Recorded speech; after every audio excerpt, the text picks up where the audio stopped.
हरे कृष्ण प्रभु। ओम नमो भगवते वासुदेवाय। ओम नमो भगवते वासुदेवाय। ओम नमो भगवते वासुदेवाय। नारायणं नमस्कृत्य नरं चैव नरोत्तमं देवीं सरस्वतीं व्यासं ततो जयमुदीरयेत्। नष्टप्रायेषु भद्रेषु नित्यं भागवत सेवया भगवती उत्तमश्लोके भक्तिर्भवति नैष्टकी। ओम अज्ञानतिमिरान्धस्यानाञ्जनशलाकया क्षुरुन्मिलितं येन तस्मै श्रीगुरवे नमो विश्वाय कृष्णप्रेष्ठाय भूते श्रीमते भक्तिवेदान्तस्वामिन्निति नामिने। नमस्ते सारस्वती देवे गौरवाणी प्रचारिणे निर्विशेषशून्यवादी पाश्चात्यदेशतारिणे। जय श्री कृष्ण चैतन्य प्रभु नित्यानंद श्री अद्वैत गदाधर शिवासादि गौरभक्तवृंद। हरे कृष्ण कृष्ण कृष्ण हरे हरे, हरे राम राम राम हरे हरे।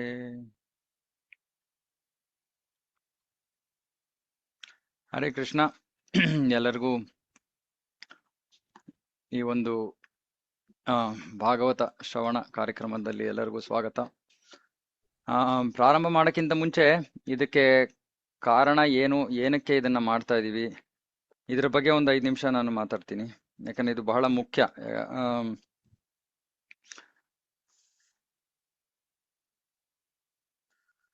ಜೀವನದ ಪರಿಪೂರ್ಣತೆಯನ್ನ ಪಡ್ಕೋಬೇಕು ಅಂದ್ರೆ, ಜೀವನದ ಪರಿಪೂರ್ಣತೆ ಅಂದ್ರೆ ಕೃಷ್ಣ ಪ್ರೇಮ. ಕೃಷ್ಣ ಪ್ರೇಮವನ್ನ ಪಡ್ಕೊಳಕ್ಕೆ ನಾವು 2 ಕೆಲಸಗಳನ್ನ ಮುಖ್ಯವಾಗಿ ಮಾಡಬೇಕು. ಮೊದಲನೇದು ಹರೇ ಕೃಷ್ಣ ಮಹಾಮಂತ್ರದ ಜಪ. ಎರಡನೇದು ಅಂತ ಕೇಳಿದಾಗ ಹೆಚ್ಚಿನ ಭಕ್ತರು ಇಸ್ಕಾನಿನಲ್ಲಿ ಉತ್ತರ ಕೊಡೋದು ಸೇವೆ ಅಂತ ಉತ್ತರ ಕೊಡ್ತಾರೆ. ಆದ್ರೆ ಎರಡನೇ ಅಂಶ ಸೇವೆ ಅಲ್ಲ. ಎರಡನೇ ಅಂಶ ಕೃಷ್ಣನ ಕುರಿತಾದ ಜ್ಞಾನ. ಯಾರಿಗೆ ಕೃಷ್ಣನ ಬಗ್ಗೆ ಗೊತ್ತಿಲ್ವೋ ಅವರು ಕೃಷ್ಣನ ಧಾಮಕ್ಕೆ ಹೋಗಕ್ಕೆ ಸಾಧ್ಯ ಇಲ್ಲ. ಕೃಷ್ಣ ಭಗವದ್ಗೀತೆಯಲ್ಲಿ ಹೇಳ್ತಾನೆ, ಜನ್ಮ ಕರ್ಮ ಚಮೇ ದಿವ್ಯಂ ಏವಂ ಯೋ ವೇತ್ತಿ ತತ್ವತಃ ತ್ಯಕ್ತ್ವಾ ದೇಹಂ ಪುನರ್ಜನ್ಮ ನೈತಿ ಮಾಮೇತಿ ಸೋರ್ಜುನ. ಕೃಷ್ಣನ ಜನ್ಮ ಮತ್ತು ಕರ್ಮ ದಿವ್ಯ, ಅಲೌಕಿಕ ಎಂಬುದನ್ನ ಯಾರು ಅರ್ಥ ಮಾಡ್ಕೋತಾರೋ, ತತ್ವತಃ ಅಂದ್ರೆ ಆಚಾರ್ಯರು ಪರಂಪರೆಯಲ್ಲಿ ಕೊಟ್ಟಿರುವಂತಹ ಜ್ಞಾನವನ್ನ ಯಾರು ಪಡ್ಕೋತಾರೋ ಅವರು ತ್ಯಕ್ತ್ವಾ ದೇಹಂ ಪುನರ್ಜನ್ಮ ನೈತಿ, ಶರೀರವನ್ನ ತೆಗೆಸಾದ್ಮೇಲೆ ಅವ್ರಿಗೆ ಪುನರ್ಜನ್ಮ ಇಲ್ಲ. ಏನಾಗತ್ತೆ ಅವ್ರಿಗೆ? ಅವರ ಭವಿಷ್ಯ ಮಾಮೇತಿ. ಕೃಷ್ಣ ಹೇಳ್ತಿದ್ದಾನೆ, ನನ್ನ ಹತ್ರ ಬರ್ತಾರೆ. ಸೊ ಹಾಗಾಗಿ 2 ವಿಷಯಗಳು ಬಹಳ ಬಹಳ ಮುಖ್ಯವಾದವು. ಮೊದಲನೇದು ಹರೇ ಕೃಷ್ಣ ಮಹಾಮಂತ್ರದ ಜಪ. ಹರೇ ಕೃಷ್ಣ ಮಹಾಮಂತ್ರದ ಜಪ ಅಪರಾಧವಿಲ್ಲದೆ ಆಗ್ಬೇಕು. ಅಪರಾಧಗಳು ಇದ್ಕೊಂಡು ಜಪ ಮಾಡಿದ್ರೆ ಪ್ರಯೋಜನ ಇಲ್ಲ. ಈ ಅಪರಾಧಗಳಲ್ಲಿ 10 ವಿಧಗಳು. 9 ಅಪರಾಧಗಳನ್ನ ನಾವು ಜಯಿಸಿದ್ರು ಕೂಡ 10, 11ರಲ್ಲಿ ಸಿಕ್ಕಾಕೊಂಡ್ಬಿಡ್ತೀವಿ. ಆ 10ನೇದು ನಾನು ನನ್ನದು ಅನ್ನೋ ಒಂದು ಮನೋಭಾವ. ಮತ್ತೆ 11ನೇದು ಮನಸ್ಸು ಜಪ ಮಾಡ್ತಿರುವಾಗ ಕೃಷ್ಣನ ನಾಮದ ಮೇಲೆ ಕೇಂದ್ರೀಕೃತವಾಗದೇ ಇರೋದು, ಅಂದ್ರೆ ಮನಸ್ಸು ಇಲ್ಲಿ ಅಲ್ಲಿ ಓಡಾಡೋದು. ಸೊ ಅವಾಗ ಏನಾಗತ್ತೆ, ಈ ರೀತಿ ಜಪ ಮಾಡೋದ್ರಿಂದ ನಮಗೆ ಕೃಷ್ಣ ಪ್ರೇಮ ಲಭ್ಯವಾಗೋದಿಲ್ಲ. ಹಾಗಾಗಿ ಪ್ರಭುಪಾದರು ಹೇಳಿದ್ರು, ನಮ್ಮ ಆಧ್ಯಾತ್ಮಿಕ ಪ್ರಗತಿ, ನಾವು ಪರಿಪೂರ್ಣತೆಯನ್ನು ಪಡ್ಕೊಳ್ಳೋಕೆ ಕೇವಲ ಹರೇ ಕೃಷ್ಣ ಮಹಾಮಂತ್ರನೇ ಸಾಕು. ಆದ್ರೆ ಅದನ್ನ ಅಪರಾಧ ರಹಿತ, ನಿಜವಾಗಿಯೂ ಶುದ್ಧ ನಾಮವನ್ನ ತಗೊಂಡಾಗ ನಾವು ಕೃಷ್ಣ ಪ್ರೇಮವನ್ನ ಪಡ್ಕೋತೀವಿ. ಆದ್ರೆ ನಮ್ಮ ಈಗಿನ ಪರಿಸ್ಥಿತಿ ಶುದ್ಧ ನಾಮವನ್ನ ನಾವು ತಗೊಳಕ್ ಆಗ್ತಾ ಇಲ್ಲ. ಹಾಗಾಗಿ ಆ 2ನೇ ಅಂಶ, ಕೃಷ್ಣನ ಬಗ್ಗೆ ತಿಳ್ಕೊಳ್ಳೋದು ಬಹಳ ಮುಖ್ಯವಾಗಿ ಹೋಗುತ್ತೆ. ಅದಕ್ಕೆ ನಮಗೆ ಹೇಳೋದು ನಿತ್ಯಂ ಭಾಗವತ ಸೇವೆಯ. ಪ್ರತಿ ನಿತ್ಯ ನಾವು ಭಾಗವತದ ಅಧ್ಯಯನವನ್ನ ಮಾಡಬೇಕು. ಶ್ರವಣ ಅಲ್ಲ, ಅಧ್ಯಯನವನ್ನ ಮಾಡಬೇಕು. ಅದು ಎಲ್ಲಿಂದ ಅಧ್ಯಯನ ಮಾಡಬೇಕು? ಶ್ರೀಲ ಪ್ರಭುಪಾದರ ಭಾವಾರ್ಥಗಳ ಅಧ್ಯಯನವನ್ನ ಮಾಡಬೇಕು. ಆದ್ರೆ ನಮ್ಮ ಒಂದು ದುರಾದೃಷ್ಟ, ವಿಶೇಷವಾಗಿ ಕರ್ನಾಟಕದ ಭಕ್ತರಿಗೆ, ನಮ್ಮ ಪುಸ್ತಕಗಳು ಅಷ್ಟು ಚೆನ್ನಾಗಿ ಕನ್ನಡಗೆ ಭಾಷಾಂತರಿಸಲಾಗಿಲ್ಲ, ಟ್ರಾನ್ಸ್ಲೇಟ್ ಚೆನ್ನಾಗಿ ಮಾಡಿಲ್ಲ. ಎಷ್ಟೊಂದು ತಾತ್ವಿಕ ದೋಷಗಳಿವೆ. ಮತ್ತೆ ಆ ಕನ್ನಡ ಪುಸ್ತಕವನ್ನ ಓದಿದಾಗ ನಿಜವಾಗ್ಲೂ ನಮಗೆ ಪ್ರಭುಪಾದರ ಭಾವ ನಮ್ಮ ತನಕ ಬರ್ತಾ ಇಲ್ಲ.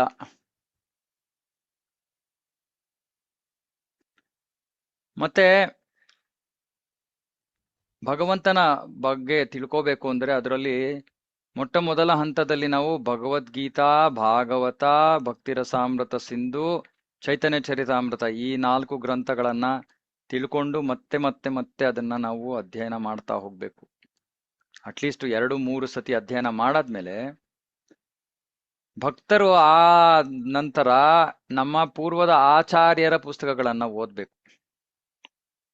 ಆದ್ರೆ ಪೂರ್ವದ ಆಚಾರ್ಯರ ಪುಸ್ತಕಗಳು ಎಲ್ಲ ಮೂಲತಃ ಬೆಂಗಾಲಿ ಅಥವಾ ಸಂಸ್ಕೃತದಲ್ಲಿ ಇರುವಂತಹ ಪುಸ್ತಕಗಳನ್ನ ಭಕ್ತರು ಇಸ್ಕಾನ್ನಲ್ಲಿ ಬಹಳ ಗಣ್ಯ ಭಕ್ತರು ಅವರೆಲ್ಲರೂ ಅದನ್ನ ಇಂಗ್ಲಿಷ್ಗೆ ಅನುವಾದ ಮಾಡಿದ್ದಾರೆ. ಆದರೆ ಯಾವ ಪುಸ್ತಕವೂ ಕೂಡ ಕನ್ನಡದಲ್ಲಿ ಲಭ್ಯವಿಲ್ಲ. ಅಂದ್ರೆ ನಾನು ಹೇಳ್ತಾ ಇರೋ ಮಾತಿನ ಒಂದು ತಾತ್ಪರ್ಯ ಏನು ಅಂದ್ರೆ, ಭಗವಂತನ ಬಗ್ಗೆ ತಿಳ್ಕೊಳ್ಳದೆ ನಾವು ಭಗವದ್ ಧಾಮಕ್ಕೆ ಹೋಗಕ್ಕಾಗಲ್ಲ. ಮತ್ತೆ ಭಗವಂತನ ಬಗ್ಗೆ ನಾವು ತತ್ವತಃ ತಿಳ್ಕೊಬೇಕು, ಅಂದ್ರೆ ಪರಂಪರೆಯಲ್ಲಿ ತಿಳ್ಕೊಬೇಕು. ಅಂದ್ರೆ ಬೇರೆ ಮಾತುಗಳಲ್ಲಿ ಹೇಳ್ಬೇಕಂದ್ರೆ ಪ್ರಭುಪಾದರ ಭಾವಾರ್ಥಗಳನ್ನ ನಾವು ಸರಿಯಾಗಿ ಅರ್ಥ ಮಾಡ್ಕೋಬೇಕು. ಭಾಗವತವನ್ನ ಸರಿಯಾಗಿ ಅರ್ಥ ಮಾಡ್ಕೋಬೇಕು. ಭಾಗವತವನ್ನ ಸರಿಯಾಗಿ ಅರ್ಥ ಮಾಡ್ಕೊಳ್ಳೋದಂದ್ರೆ ಏನು? ಭಾಗವತದ 9 ಸ್ಕಂದಗಳನ್ನ ಓದೋದ್ರೊಳಗೆ ಅಪೇಕ್ಷೆ ಏನು ಅಂದ್ರೆ ನಮ್ಮ ಹೃದಯ ಪರಿಶುದ್ಧವಾಗೋಗ್ಬೇಕಂತೆ. ಎಷ್ಟು ಪರಿಶುದ್ಧ ಅಂದ್ರೆ 10ನೇ ಸ್ಕಂದದಲ್ಲಿ ನಾವು ಕೃಷ್ಣನ ಬಗ್ಗೆ ಶ್ರವಣ ಮಾಡಿದ ತಕ್ಷಣ ಕೃಷ್ಣನ ಪ್ರತಿ ನಮಗೆ ಆಕರ್ಷಣೆ ಹುಟ್ಟಬೇಕು. ಯಾವ ತರ ಆಕರ್ಷಣೆ? ಒಂದು ನಿರ್ದಿಷ್ಟವಾದ ರಸ, ಕೃಷ್ಣನ ಜೊತೆ ದಾಸ್ಯ, ಸಖ್ಯ, ವಾತ್ಸಲ್ಯ, ಮಾಧುರ್ಯ, ಈ ತರ ನಮಗೆ ಒಂದು ರಸದ ಆ ಮೂಲಕ ನಾವು ಕೃಷ್ಣನಿಗೆ ಆಸಕ್ತರಾಗಬೇಕು. ಒಂದು ಆಕರ್ಷಣೆ ಹುಟ್ಟಬೇಕು. ಆದ್ರೆ ಅದು ಯಾವಾಗ ಸಾಧ್ಯ ಅಂದ್ರೆ ನಾವು ಸರಿಯಾಗಿ ಭಾಗವತವನ್ನ ಓದಿ ತಿಳ್ಕೊಂಡಾಗ. ಈ ಸರಿಯಾಗಿ ಓದಿ ತಿಳ್ಕೊಳ್ಳೋದು ಅಂದ್ರೆ ನಾವು ಭಗವದ್ಗೀತೆಯಲ್ಲಿ ಮತ್ತೆ ಕೃಷ್ಣ ಹೇಳ್ತಾನೆ, ಜ್ಞಾನಂ ವಿಜ್ಞಾನಂ ಸಹಿತಂ. ಜ್ಞಾನಂ ವಿಜ್ಞಾನ ಸಹಿತಂ ಅಂದ್ರೆ ನಾವು ಸುಮ್ಮನೆ ಜ್ಞಾನವನ್ನ ಪಡ್ಕೊಂಡ್ರೆ ಪ್ರಯೋಜನ ಇಲ್ಲ. ವಿಜ್ಞಾನ ಸಹಿತಂ ಅಂದ್ರೆ ಅದನ್ನ ನಮ್ಮ ಜೀವನದಲ್ಲಿ ಅಳವಡಿಸ್ಕೋಬೇಕು. ಪ್ರಭುಪಾದರು ಅಮೆರಿಕಾಗೆ ಹೋದಾಗ ಸಾಮಾನ್ಯವಾಗಿ ಅವರು 2 ವಿಷಯಗಳ ಬಗ್ಗೆ ಮತ್ತೆ ಮತ್ತೆ ಪ್ರವಚನ ನೀಡ್ತಾ ಇದ್ರು. ಅದು ವಿಶೇಷವಾಗಿ ಹೊಸಬರಿಗೆ. ಯಾವ 2 ವಿಷಯ ಅಂದ್ರೆ, ಮೊದಲನೇದು ನಾನು ಈ ದೇಹ ಅಲ್ಲ, ಆತ್ಮ. 2ನೇದು ನಾವು ಸ್ವತಂತ್ರರಲ್ಲ, ಒಬ್ಬ ಈಶ್ವರ ಇದ್ದಾನೆ, ಭಗವಂತ ಇದ್ದಾನೆ. ಒಂದ್ಸತಿ ಯಾರೋ ಭಕ್ತರು ಕೇಳ್ತಾರೆ ಪ್ರಭುಪಾದ್ರೆ ನೀವು ಅದೇ ಮತ್ತೆ ಹೇಳ್ತಾ ಇರ್ತಿಲ್ಲ, ಕಾರಣ ಏನು? ಪ್ರಭುಪಾದ್ರು ಹೇಳಿದ್ರು, ನಾನು ಎಷ್ಟು ಸತಿ ಹೇಳಿದ್ರು ನಿಮ್ಗೆ ಅರ್ಥ ಆಗಲ್ಲ, ನೀವು ಸುಮ್ಮನೆ ಈ ಕಡೆ ಕೇಳ್ತೀರಾ, ಆ ಕಡೆಯಿಂದ ಬಿಡ್ತೀರಾ ಅಂತ. ಸೊ ಹಾಗಾಗಿ ಈ ಉಪದೇಶಗಳನ್ನ ನಾವು ಜೀವನದಲ್ಲಿ ಅಳವಡಿಸ್ಕೊಳ್ಳೋಕೆ ಪ್ರಯತ್ನ ಮಾಡ್ಲೇಬೇಕು. ಮಾಡ್ತಾ ಮಾಡ್ತಾ ಮಾಡ್ತಾ ಮಾಡ್ತಾ ನಮ್ಮ ಜೀವನ ಬದಲಾಗ್ಬಿಡ್ಬೇಕು. 10ನೇ ಸ್ಕಂದದ ಒಳಗೆ ಬರೋಕ್ಕೆ ಮುಂಚೆ ನಮ್ಮ ಹೃದಯ ಪೂರ್ಣವಾಗಿ ಪರಿಶುದ್ಧವಾಗಿ ಹೋಗ್ಬೇಕು. ಇದು ಉದ್ದೇಶ. ಈ ರೀತಿಯಾದ ಅಧ್ಯಯನ ಮಾಡೋದಕ್ಕೆ ಈ ಗ್ರೂಪನ್ನ ಶುರು ಮಾಡಿರೋದು. ಯಾಕಂದ್ರೆ ಕರ್ನಾಟಕದ ಭಕ್ತರ ಒಂದು ಇದು ವ್ಯಥೆಯ ಪರಿಸ್ಥಿತಿ. ಇದು ನಿಜವಾಗ್ಲೂ ಬಹಳ ನೋವಾಗತ್ತೆ ನನಗೆ. ಯಾಕಂದ್ರೆ ನನಗೆ ಇಂಗ್ಲಿಷ್ ಓದಕ್ ಬರುತ್ತೆ ಭಗವಂತನ ಕೃಪೆಯಿಂದ. ಹಾಗಾಗಿ ಪ್ರಭುಪಾದರು ಏನ್ ಕೊಟ್ಟಿದ್ದಾರೆ, ಅದರ ಭಾವ ಏನಿದೆ ಅಂತ ನನ್ಗೆ ಗೊತ್ತಾಗತ್ತೆ. ಮತ್ತೆ ಕನ್ನಡ ಪುಸ್ತಕಗಳನ್ನ ಓದಿದಾಗ ಬಹಳ ದುಃಖ ಆಗತ್ತೆ, ಪಾಪ ನಮ್ಮ ಕರ್ನಾಟಕದ ಭಕ್ತರಿಗೆ ಇದು ಸಿಗ್ತಾ ಇಲ್ವಲ್ಲ ಅಂತ. ಹಾಗಾಗಿ ಇಲ್ಲಿ ಒಂದು ಪ್ರಯತ್ನ. ನಾನು ದೊಡ್ಡ ಪಂಡಿತನಲ್ಲ, ನನಗೆ ಎಷ್ಟು ತಿಳಿದಿದೆಯೋ ನಾನು ಅಷ್ಟನ್ನ ತಿಳಿಸ್ತೀನಿ. ಆದ್ರೆ ಇಲ್ಲಿಯ ನಾವು ಪಾಲನೆ ಮಾಡೋ ಒಂದು ವಿಧಾನ ಏನು ಅಂದ್ರೆ, ನಾವು ಭಾವಾರ್ಥಗಳನ್ನ ಓದ್ತೀವಿ. ಆದ್ರೆ ಭಾವಾರ್ಥಗಳನ್ನ ನಾನು ಇಂಗ್ಲಿಷಿಂದ ಕನ್ನಡಗೆ ಅನುವಾದ ಮಾಡ್ತೀನಿ. ಸ್ವಲ್ಪ ಗೂಗಲ್ ಟ್ರಾನ್ಸ್ಲೇಟ್ ಉಪಯೋಗಿಸ್ತೀನಿ. ಆದ್ರೆ ಎಷ್ಟೊಂದು ಕಡೆ ಅದು ಅಷ್ಟು ಸೂಕ್ತವಾಗಿ ಅನುವಾದ ಮಾಡೋದಿಲ್ಲ. ಆಗ ಇಂಗ್ಲಿಷಿಂದ ನಾನು ಕನ್ನಡಗೆ ಅನುವಾದ ಮಾಡ್ತೀನಿ. ಅದೇ ಕಂಟಿನ್ಯೂಸ್ ಆಗಿ. ಹಾಗಾಗಿ ಈ ಗ್ರೂಪಿಗೆ ಯಾರು ಸೇರ್ಕೋಬೇಕು ಅಥವಾ ಈ ಒಂದು ಅಧ್ಯಯನ ಸೆಷನ್ಗಳಿಗೆ ಯಾರು ಸೇರ್ಕೋಬೇಕು, ಯಾರು ಭಗವದ್ಧಾಮಕ್ಕೆ ಹೋಗಕ್ಕೆ ಆಸಕ್ತರಾಗಿದ್ದಾರೋ ಎಲ್ಲರೂ ಸೇರ್ಕೋಬೇಕು. ಯಾರು ಭಾಗವತವನ್ನ ಪ್ರಭು ನಾನು ಒಂದ್ಸತಿ ಓದಿದ್ದೀನಿ 2 ಸತಿ ಓದಿದ್ದೀನಿ ಅವರೂ ಸೇರ್ಕೋಬೇಕು. ಯಾಕೆ? ಅವ್ರು ತಿಳ್ಕೊಂಡಿರೋದು ಸರಿಯಾಗಿದೆಯೋ ಇಲ್ವೋ ಅಂತ ಗೊತ್ತಾಗಕ್ಕೆ. ಪ್ರಭು ನಾನು ಭಗವದ್ಗೀತಾ ಓದಿಲ್ಲ, ನೇರವಾಗಿ ಭಾಗವತ ಶ್ರವಣ ಮಾಡ್ಬೋದಾ? ತೊಂದರೆ ಇಲ್ಲ. ಸ್ವಲ್ಪ ತಾಳ್ಮೆಯಿಂದ ಹೇಳ್ತಾ ಇರೋ ವಿಷಯಗಳನ್ನ ಶ್ರದ್ಧೆಯಿಂದ ಶ್ರವಣ ಮಾಡ್ಬೇಕು. ಯಾಕಂದ್ರೆ ನಮಗೆ ಒಂದು ಸ್ವಲ್ಪ ವಿಷಯಗಳು ಬಹಳ ಸುಲಭವಾಗಿ ಅದು ಜೀರ್ಣ ಆಗೋದಿಲ್ಲ. ಅರೆ ಒಂದು ಮಾತ್ರ ನಾನು ಖಡಾಖಂಡಿತವಾಗಿ ಹೇಳ್ತಾ ಇದ್ದೀನಿ, ಇದು ಯಾವ ತರಹದ ಎಂಟರ್ಟೈನ್ಮೆಂಟ್ ಅಲ್ಲ, ಗಂಭೀರವಾದ ಅಧ್ಯಯನ, ಬಹಳ ಭಾರಿಯಾಗಿರುತ್ತೆ ಇದು. ಯಾಕಂದ್ರೆ ಪ್ರಭುಪಾದರ ಭಾವಾರ್ಥಗಳನ್ನ ನಾವು ಅರ್ಥ ಮಾಡ್ಕೋತಾ ಇದೀವಿ. ಪ್ರಭುಪಾದರ ಭಾವಾರ್ಥಗಳು ತುಂಬಾ ಸರಳ, ಏನ್ ಹೇಳ್ಬೇಕು, ಲೈಟ್ ಆಗಿಲ್ಲ, ಹಗುರವಾಗಿಲ್ಲ, ಭಾರಿ.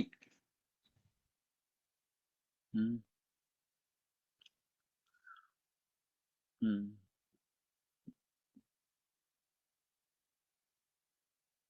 ಓಕೆ. ಸೊ ಹಾಗಾಗಿ ಈ ತರ ಇರುತ್ತೆ. ಮತ್ತೆ ವಾರದಲ್ಲಿ 5 ದಿನ ಮಾಡಬೇಕು ಅನ್ನೋ ಇಚ್ಛೆ ಇದೆ ನನಗೆ. ಭಗವಂತನ ಕೃಪೆ ಇದ್ರೆ ನೋಡೋಣ, ಅದು ಸಾಧ್ಯವಾಗತ್ತೆ. ಸಾಕಷ್ಟು ದಿನಗಳು ತಿಂಗಳುಗಳು ನಡೆಯುತ್ತೆ ಇದು ಅಧ್ಯಯನ, 1-2 ದಿನದ ವಿಷಯ ಅಲ್ಲ ಇದು. ಸೊ ಅದಕ್ಕೆ ನಾನು ಹೇಳ್ತಾ ಇದ್ದೀನಿ, ನನಗೇನು ಬೇಸರ ಇಲ್ಲ. ಇವಾಗ 82 ಜನ, ಇವಾಗ ನನಗೆ 100 ಜನ ಪಾರ್ಟಿಸಿಪೆಂಟ್ಸ್ ಇದ್ರಲ್ಲಿ ಜಾಯಿನ್ ಆಗಕ್ಕಾಗೋದು. ನೋಡೋಣ, ಇನ್ನು ಜಾಸ್ತಿ ಭಕ್ತರು ಸೇರ್ಕೊಳ್ತಾ ಇದ್ದಾರೆ ಅಂದ್ರೆ ನಾವು ಇದನ್ನ ಇನ್ಕ್ರೀಸ್ ಮಾಡೋಣ. ಬಟ್ ಕಡಿಮೆ ಆದ್ರೂ ಅಂತ ನನಗೆ ಬೇಸರ ಆಗಲ್ಲ. ಯಾಕೆ ಅಂದ್ರೆ ಇದನ್ನ ಅಧ್ಯಯನ ಮಾಡೋದಕ್ಕೆ ನಾವು ನಿಜವಾಗ್ಲೂ ಭಕ್ತಿಯಲ್ಲಿ ಗಂಭೀರವಾಗಿರ್ಬೇಕು. ನಾನು ಮುಂಚೆನೆ ಹೇಳ್ತಾ ಇದ್ದೀನಿ, ಹೆವಿ ಆಗಿರುತ್ತೆ. ಆದ್ರೆ ನಾನು ಎಷ್ಟು ಸಾಧ್ಯವಾಗುತ್ತೋ ಅಷ್ಟು ವಿಷಯಗಳಿಗೆ ಕಾರಣಗಳನ್ನ ಕೊಡ್ತೀನಿ. ಯಾಕೆ ಪ್ರಭುಪಾದರಿಗೆ ಬರ್ದಿದ್ದಾರೆ, ಇದರ ಅರ್ಥ ಏನು. ಸೊ ಹಾಗಾಗಿ ಯಾರು ಇದನ್ನ ಅಧ್ಯಯನದಲ್ಲಿ ತೊಡಗ್ತಾರೋ ಅವರು ನಿಜವಾಗ್ಲೂ ಭಕ್ತಿ ವೈಭವ್ ಮಾಡೋ ಅಷ್ಟು ಜ್ಞಾನವನ್ನ ಪಡ್ಕೋತಾರೆ ಭಾಗವತದ ಬಗ್ಗೆ. ಸೊ ಹಾಗಾಗಿ ನಿಧಾನಕ್ಕೆ ಹೋಗ್ತೀವಿ ನಾವು. ನಮಗೆ ಅರ್ಜೆಂಟ್ ಇಲ್ಲ, ನಮಗೆ ಒಂದೇ ಅರ್ಜೆಂಟ್ ಇರೋದು ಏನು, ಭಗವದ್ಧಾಮಕ್ಕೆ ಹೋಗ್ಬೇಕು. ಬೇರೆ ಯಾವ ನಮಗೆ ಸಮಯದ ಅಭಾವವಿಲ್ಲ. ಸೊ ಹಾಗಾಗಿ ಎಷ್ಟು ಆಳವಾಗಿ ಹೋಗಬೇಕೋ ಅಷ್ಟು ಆಳವಾಗಿ ನಾನು ಪ್ರಯತ್ನ ಮಾಡ್ತೀನಿ. ಈ ಕ್ಷಣಕ್ಕೆ ಯಾರಿಗಾದ್ರೂ ಏನಾದ್ರು ಪ್ರಶ್ನೆಗಳು ಅಥವಾ ಏನಾದ್ರು ಇದ್ರೆ ಹೇಳ್ಬೋದು. ಮ್ಯೂಟ್ ಮಾಡ್ಕೊಳ್ಳಿ, ಹೇಳಿ. ಏನು ಮಾತಾಡ್ತಾ ಇಲ್ಲದೆ ಇರುವಾಗ ಮ್ಯೂಟಲ್ಲಿ ಇರ್ಲಿ ಅಷ್ಟೆ. ಯಾರಾದ್ರೂ ಏನಾದ್ರೂ ಹೇಳಕ್ಕೆ ಅಥವಾ ಕೇಳಕ್ಕೆ ಇಷ್ಟಪಡ್ತೀರಾ ಈ ಕ್ಷಣಕ್ಕೆ? ನನ್ನ ಏನು ಇಂಟ್ರೊಡಕ್ಷನ್, ಕಾರಣ, ಉದ್ದೇಶ ಇದನ್ನ ನಾನು ತಿಳಿಸಿದ್ದೀನಿ. ಸೊ ಇದ್ರ ಬಗ್ಗೆ ಯಾರಿಗಾದ್ರೂ ಏನಾದ್ರು ಕೇಳಕ್ಕಿದ್ರೆ ಕೇಳ್ಬೋದು. ಏನಿಲ್ವಾ? ಎಲ್ಲರಿಗೂ ಗೊತ್ತಾಗಿದೆ. ಓಕೆ, ಸಂತೋಷ. ಸೊ ಇವಾಗ ನಾನು ಶೇರ್ ಮಾಡ್ತೀನಿ ಸ್ಕ್ರೀನ್ನ. ನಾ ಹೇಳ್ದಂಗೆ ಅದು ಸಂಪೂರ್ಣವಾಗಿ ಕರೆಕ್ಟ್ ಆಗಿರಲ್ಲ, ದೋಷರಹಿತವಾಗಿರಲ್ಲ ಈ ಅನುವಾದ. ಆದ್ರೆ ನಾನು ಜೊತೆಗೆ ಇಲ್ಲಿ ಇಂಗ್ಲಿಷ್ ಅನ್ನ ಇಟ್ಕೊಂಡು ಜೊತೆಗೆ ಮಾಡೋ ಒಂದು ಪ್ರಯತ್ನ. ಸೊ ಇದು ಸ್ವಲ್ಪ ಕಠಿಣ ಅಂತ ನಿಮ್ಗೆ ಗೊತ್ತಾಗಿರ್ಬೇಕು. ಓಕೆ. ಸೊ ಈಗ ಏನ್ ಮಾಡ್ತೀವಿ ನಾವು, ಪ್ರತಿಯೊಂದು ಸಂಸ್ಕೃತವನ್ನ ಓದ್ತೀನಿ. ಸಮಾನಾರ್ಥಕ ಪದಗಳು ಓದಲ್ಲ ನಾನು, ಅದನ್ನ ನೀವು ಓದ್ಕೊಳ್ಳಿ. ಅನುವಾದ ಮತ್ತೆ ಭಾವಾರ್ಥವನ್ನ, ಪ್ರತಿ ವಾಕ್ಯವನ್ನ ನಾನು ಓದ್ತೀನಿ. ಅನುವಾದ ಎಷ್ಟು ಸಾಧ್ಯವಾಗುತ್ತೋ ಅಷ್ಟು ಪ್ರಭುಪಾದರು ಕೊಟ್ಟಿರೋದನ್ನೇ ನಾನು ಹೇಳಕ್ಕೆ ಪ್ರಯತ್ನ ಮಾಡ್ತೀನಿ. ಆದ್ರೆ ಒಂದೊಂದ್ ಕಡೆ ಸಂಪೂರ್ಣವಾಗಿ ವಿವರಿಸಕ್ಕೆ ಸಾಧ್ಯವಾಗದೇ ಇರ್ಬೋದು. ಎಷ್ಟಾಗುತ್ತೋ ಅಷ್ಟು ಪ್ರಯತ್ನ ಮಾಡ್ತೀನಿ.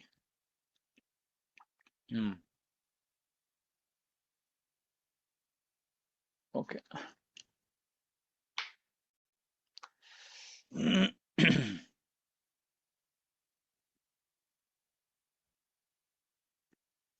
ಓಕೆ, ಮೊದಲನೇ ಶ್ಲೋಕ. ಇದು ಸ್ವಲ್ಪ ಅನುವಾದ ಎಲ್ಲ ಸ್ವಲ್ಪ ತಪ್ಪಾಗಿದೆ. ಸೊ ನಿಮ್ಮ ಹತ್ರ ಪುಸ್ತಕ ಇದ್ರೆ ಅನುವಾದ ಅದರಿಂದ ಶ್ಲೋಕ ಅದರಿಂದ ಓದ್ಕೋಬಹುದು, ತೊಂದರೆ ಇಲ್ಲ. ಸೊ ಪ್ರಾರಂಭ ಮಾಡ್ತೀನಿ. ಓಂ ನಮೋ ಭಗವತೆ ವಾಸುದೇವಾಯ ಜನ್ಮಾದ್ಯಸ್ಯ ಯಥೋ ಅನ್ವಯಾದಿತರದಶ್ಚಾರ್ಥೇಷ್ವವಿಘ್ನ ಸ್ವರಾಟ್ ತೇನೇ ಬ್ರಹ್ಮಹೃದಯಾದಿ ಕವೇ ಮುಹ್ಯಂತಿ ಯತ್ಸೂರಯಃ ತೇಜೋ ವಾರಿ ಮೃದಾಂ ಯಥಾ ವಿನಿಮಯೋ ಯತ್ರ ತ್ರಿಸರ್ಗೋ ಮೃಷಾ ಧಾಮ್ನಾ ಸ್ವೇನ ಸದಾ ನಿರಸ್ತಕುಹಕಂ ಸತ್ಯಂ ಪರಂ ಧೀಮಹಿ. ಈ ಮೊದಲ 3 ಶ್ಲೋಕಗಳನ್ನ ಮಂಗಳಾಚರಣ ಅಂತ ಕರೀತಾರೆ. ಇದು ಭಾಗವತದ ಮಂಗಳಾಚರಣ. ಮಂಗಳಾಚರಣದಲ್ಲಿ ಮತ್ತೆ ವಸ್ತು ನಿರ್ದೇಶ ಅಂತಾರೆ. ವಸ್ತು ನಿರ್ದೇಶ ಅಂದ್ರೆ ಈ ಒಂದು ಗ್ರಂಥದ ಉದ್ದೇಶ ಏನು, ಯಾರಿಗೆ ಉದ್ದೇಶಿತವಾಗಿದೆ ಈ ಗ್ರಂಥ, ಮತ್ತೆ ಈ ಗ್ರಂಥದಲ್ಲಿ ಏನು ಇದೆ ವಿಷಯ, ಇದನ್ನ ಈ 3 ಶ್ಲೋಕಗಳಲ್ಲಿ ನಮಗೆ ವ್ಯಾಸದೇವರು ನೀಡಿದ್ದಾರೆ. ಸೊ ಮೊಟ್ಟ ಮೊದಲಿಗೆ ಓಂ ನಮೋ ಭಗವತೆ ವಾಸುದೇವಾಯ. ಭಗವಾನ್ ವಾಸುದೇವನಿಗೆ ನನ್ನ ನಮನಗಳು. ಪ್ರಭುಪಾದರು ಅನುವಾದ ಮಾಡ್ತಾರೆ, ಓ ನನ್ನ ಪ್ರಭು ಶ್ರೀಕೃಷ್ಣ ವಸುದೇವನ ಪುತ್ರನೇ, ಓ ಸರ್ವವ್ಯಾಪಿ ದೇವೋತ್ತಮ ಪುರುಷನೇ, ನಾನು ನಿನಗೆ ನನ್ನ ಗೌರವಪೂರ್ವಕ ನಮನಗಳನ್ನು ಅರ್ಪಿಸುತ್ತಿದ್ದೇನೆ. ನಾನು ಭಗವಾನ್ ಶ್ರೀಕೃಷ್ಣನ ಮೇಲೆ ಧ್ಯಾನಿಸುತ್ತೇನೆ, ಏಕೆಂದರೆ ಅವನೇ ಅದ್ವಯ ತತ್ವ ಮತ್ತು ಸೃಷ್ಟಿ ಸ್ಥಿತಿ ಮತ್ತು ಭೌತಿಕ ಬ್ರಹ್ಮಾಂಡಗಳ ಸೃಷ್ಟಿ ಸ್ಥಿತಿ ಲಯಗಳಿಗೆ ಮೂಲ ಆದಿ ಕಾರಣ ಮತ್ತು ಸರ್ವ ಕಾರಣ. ಈ ಎಲ್ಲ ಅಭಿವ್ಯಕ್ತಿಗಳ ಬಗ್ಗೆ ಅವನಿಗೆ ನೇರವಾಗಿ ಮತ್ತು ಪರೋಕ್ಷವಾಗಿ ಅರಿವಿದೆ ಮತ್ತು ಅವನು ಪೂರ್ಣ ಸ್ವತಂತ್ರನು. ಏಕೆಂದರೆ ಅವನನ್ನು ಮೀರಿರುವ ಕಾರಣ ಮತ್ತೊಂದಿಲ್ಲ. ಮೊಟ್ಟ ಮೊದಲಿಗೆ ಅವನೇ ಈ ವೈದಿಕ ಜ್ಞಾನವನ್ನ ಬ್ರಹ್ಮನಿಗೆ, ಮೂಲ ಜೀವಿಯಾದ ಬ್ರಹ್ಮನ ಹೃದಯದ ಮೂಲಕ ಬಹಿರಂಗಪಡಿಸುತ್ತಾನೆ. ಅವನಿಂದ ಈ ಮಹಾ ಋಷಿಗಳು, ದೇವತೆಗಳು ಕೂಡ ಭ್ರಮೆಗೆ ಒಳಗಾಗುತ್ತಾರೆ. ಅವನಿಂದಲೇ ಈ ಭೌತಿಕ ಬ್ರಹ್ಮಾಂಡಗಳು ತಾತ್ಕಾಲಿಕವಾಗಿದ್ದರೂ 3 ಗುಣಗಳಿಂದ ಅಭಿವ್ಯಕ್ತವಾಗಿದ್ದರೂ ಕೂಡ ನಿಜವಾಗಿ ಕಾಣುತ್ತೆ, ಆದರೆ ನಿಜವಾಗಿಯೂ ಅದು ಸತ್ಯವಲ್ಲ, ಅದು ಅಸ್ತಿತ್ವದಲ್ಲಿಲ್ಲ. ಹಾಗಾಗಿ ನಾನು ಭಗವಾನ್ ಶ್ರೀಕೃಷ್ಣನನ್ನ ಧ್ಯಾನಿಸುತ್ತೇನೆ. ಅವನು ಶಾಶ್ವತವಾಗಿ ತನ್ನ ಅಲೌಕಿಕ ಧಾಮದಲ್ಲಿ ನೆಲೆಸಿರುತ್ತಾನೆ. ಮತ್ತೆ ಆ ಶಾಶ್ವತವಾದ ಧಾಮ ಶಾಶ್ವತವಾಗಿ ಈ ಭೌತಿಕ ಜಗತ್ತಿನ ಭ್ರಾಮಕ ಭ್ರಮೆಯಿಂದ ಮುಕ್ತವಾಗಿರುವಂಥದ್ದು. ನಾನು ಅವನ ಮೇಲೆ ಧ್ಯಾನಿಸುತ್ತಿದ್ದೇನೆ, ಏಕೆಂದರೆ ಅವನು ಪರಮ ಸತ್ಯ, ಅದ್ವಯ ತತ್ವ. ಸೊ ಇಲ್ಲಿ ಇದು ಮಂಗಳಾಚರಣ. ಇದು ಇದು ಏನ್ ತಿಳಿಸ್ತಾ ಇದೆ ಅಂದ್ರೆ, ಈ ಸಂಪೂರ್ಣ ಗ್ರಂಥ ಕೃಷ್ಣನ ಬಗ್ಗೆ ಇರೋದು. ಯಾಕೆ ಓಂ ನಮೋ ಭಗವತೆ ವಾಸುದೇವಾಯ. ಇಲ್ಲಿ ಪ್ರಭುಪಾದರು ಅದಕ್ಕೆ ಅನುವಾದ ಮಾಡ್ತಿರುವಾಗ ವಸುದೇವನ ಪುತ್ರನಾದ ಕೃಷ್ಣ ಅಂತ ಅನುವಾದ ಮಾಡ್ತಾರೆ. ವಸುದೇವನಾದ ಪುತ್ರನಿಗೆ ನಮನಗಳು. ಮತ್ತೆ ಅವನ ಮೇಲೆ ಧ್ಯಾನಿಸುತ್ತಿದ್ದೇನೆ, ಏಕೆಂದ್ರೆ ಅವನು ಅದ್ವಯ ತತ್ವ. ಈ ಅದ್ವಯ ತತ್ವ ಅಂದ್ರೆ ಏನು ಅಂದ್ರೆ, ಭೌತಿಕ ಜಗತ್ತಿನಲ್ಲಿ ಪ್ರತಿಯೊಂದು ಸತ್ಯವೂ ಇನ್ನೊಂದು ಸತ್ಯದ ಮೇಲೆ ಆಧಾರಿತವಾಗಿದೆ. ಉದಾಹರಣೆಗೆ, ನಾನು ಈ ವಸ್ತುವನ್ನ ನೋಡ್ತಾ ಇದ್ದೀನಿ ಅಂದ್ರೆ, ಈ ವಸ್ತುವನ್ನ ನೋಡಕ್ಕೆ ಬೇರೆ ಸತ್ಯಗಳಿವೆ. ಯಾವ ಸತ್ಯಗಳು? ಮೊದಲು ನನಗೆ ಕಣ್ಣಿರ್ಬೇಕು, ಅದು ಮೊದಲ ಸತ್ಯ. ಆ ಕಣ್ಣು ಕಾಣ್ತಾ ಇರಬೇಕು, ಇದು 2ನೇ ಸತ್ಯ. 3ನೇದು ನನಗೆ ಬೆಳಕು ಅಂತ ಏನೋ ಒಂದು ಇರಬೇಕು, 3ನೇ ಸತ್ಯ. 4ನೇದು ಈ ವಸ್ತು ಅನ್ನೋದು ಎಲ್ಲೋ ಯಾವುದೋ ಒಂದು ವಸ್ತು ಇರಬೇಕು. ಈ 4 ಸತ್ಯಗಳ ಮೇಲೆ ನಾನು ಈ ಕನ್ನಡಕವನ್ನ ನೋಡ್ತಾ ಇದ್ದೀನಿ ಅನ್ನೋದು ಸತ್ಯವಾಗತ್ತೆ. ಅರೆ, ಈ 4ರಲ್ಲಿ ಒಂದು ಇಲ್ಲದೆ ಇದ್ರೂ ಕೂಡ ಅದು ಸತ್ಯವಾಗಿ ಉಳಿಯೋದಿಲ್ಲ. ಅಂದ್ರೆ ಈ ವಸ್ತುವನ್ನ ನೋಡ್ತಾ ಇರುವಂತಹ ಸತ್ಯ ಕಣ್ಣುಗಳ ಮೇಲೆ, ಕಣ್ಣಿನಲ್ಲಿ ನೋಡುವ ದೃಷ್ಟಿಯ ಮೇಲೆ ಮತ್ತೆ ಬೆಳಕಿನ ಮೇಲೆ ಆಧಾರಿತವಾಗಿದೆ. ಆದರೆ ಭಗವಂತನ ಅಸ್ತಿತ್ವ ಅಥವಾ ಭಗವಂತನ ಇರುವಿಕೆಯ ಸತ್ಯ ಬೇರೆ ಯಾವ ಸತ್ಯದ ಮೇಲೆ ಅವಲಂಬಿತವಾಗಿಲ್ಲ. ಅವನೇ ಅದ್ವಯ ತತ್ವ. ಅದ್ವಯ ಅಂದ್ರೆ ಈ ಭೌತಿಕ ಜಗತ್ತು ದ್ವಂದ್ವಗಳಿಂದ ಕೂಡಿರುವಂಥದ್ದು. ದ್ವಯ, ಇಲ್ಲಿ ಎಲ್ಲವೂ 2, ಸುಖ ದುಃಖ, ಶಕೆ ಚಳಿ, ಬಿಳಿ ಕರಿ, ಇದು ದ್ವಯಗಳು, ದ್ವಂದ್ವಗಳು. ಅವನು ಈ ಯಾವ ದ್ವಂದ್ವಗಳ ಮೇಲೆ ಅವಲಂಬಿತವಾಗಿಲ್ಲ, ಅಥವಾ ಈ ಭೌತಿಕ ಜಗತ್ತಿನ ಆ ವಿಷಯಗಳ ಮೇಲೆ ಅವಲಂಬಿತವಾಗಿಲ್ಲ, ಅಥವಾ ಯಾವ್ದ್ರ ಮೇಲೂ ಅವಲಂಬಿತವಾಗಿಲ್ಲದೆ ಇರೋ ಸತ್ಯ ಒಂದು. ಹಾಗಾಗಿ ಅದನ್ನ ಅದ್ವಯ ತತ್ವ ಅಂತಾರೆ. ಅದ್ವಯ, ದ್ವಯವಲ್ಲದೆ ಇರುವಂತಹ ತತ್ವ ಅಥವಾ ಪರಮ ಸತ್ಯ ಅಂತಾರೆ. ಯಾಕಂದ್ರೆ ಅವನನ್ನ ಮೀರಿರೋ ಸತ್ಯ ಬೇರೊಂದಿಲ್ಲ. ಇದು ಮೊಟ್ಟ ಮೊದಲ ಒಂದು ತತ್ವ ಕೃಷ್ಣನ ಬಗ್ಗೆ. ಕೃಷ್ಣ ಬದಲಾಗದಂತಹ ಸತ್ಯ, ಪರಮ ಸತ್ಯ, ಅದ್ವಯ ಸತ್ಯ. ಇದಕ್ಕೆ ಭಗವತ್ ತತ್ವ ಅಂತಾರೆ. ಅದಕ್ಕೆ ಈ ಒಂದು ಗುಂಪಿನ ಹೆಸರು ಭಗವತ್ ತತ್ವ ವಿಜ್ಞಾನ. ಇದು ಭಗವತ್ ತತ್ವ.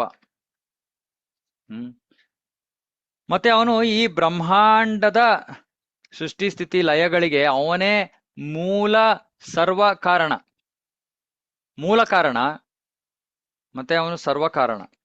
ಮೂಲ ಮತ್ತೆ ಎಲ್ಲವೂ ಅವನೇ, ಬೇರೆ ಯಾವ ಕಾರಣವೂ ಇಲ್ಲ.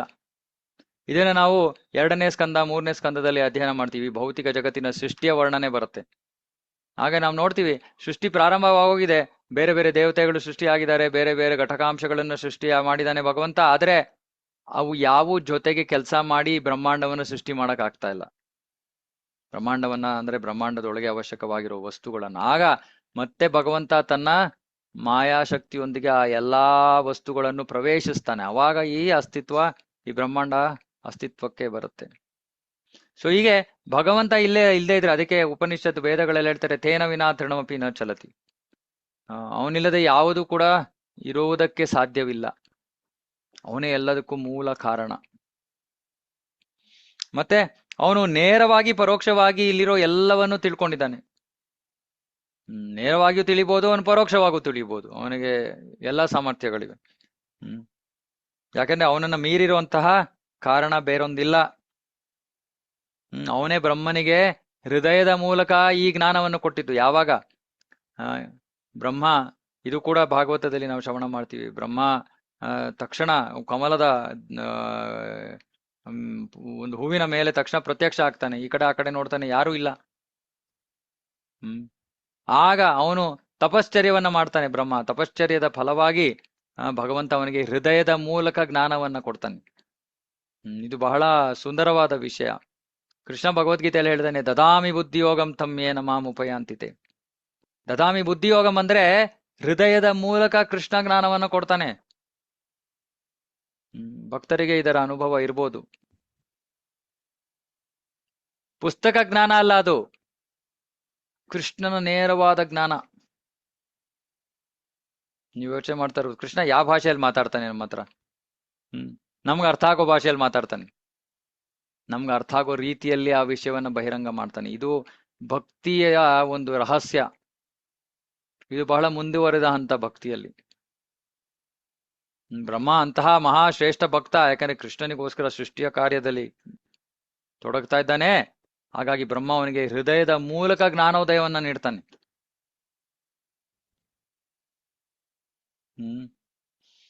ಆದರೆ ಈ ಕೃಷ್ಣನನ್ನ ಅರ್ಥ ಮಾಡ್ಕೊಳಕ್ ಆಗಲ್ಲ. ಯಾಕೆ? ದೊಡ್ಡ ದೊಡ್ಡ ಋಷಿ ಮುನಿಗಳು, ದೇವತೆಗಳು ಕೂಡ ಬ್ರಹ್ಮಗೆ ಒಳಗಾಗೋಗ್ತಾರೆ. ಓ, ಬ್ರಹ್ಮ ನೋಡ್ದ, ಇವನ್ ಯಾರು ಚಿಕ್ಕ ಬಾಲಕ, ಇವನ್ಗೆ ಹೆಂಗ್ ಇಷ್ಟೊಂದು ಶಕ್ತಿ ಇದೆ? ಇಂದ್ರ ನೋಡ್ತಾನೆ, ಇದ್ಯಾರಿದು? ಈ ಹುಡುಗನ ಬಹಳ ಹೆಚ್ಚಾಗಿ ಮಾತಾಡೋವಂತ ಹುಡುಗ ಇವನು, ತಲಾಟೆ. ಇವನು ಮಾತನ್ನ ಕೇಳ್ಕೊಂಡು ನನ್ನ ಆರಾಧನೆ ನಿಲ್ಲಿಸಿದಾರ? ಭ್ರಮೆಗೆ ಒಳಗಾದ. ಭ್ರಮೆಗೆ ಒಳಗಾಗ್ತಾನೆ.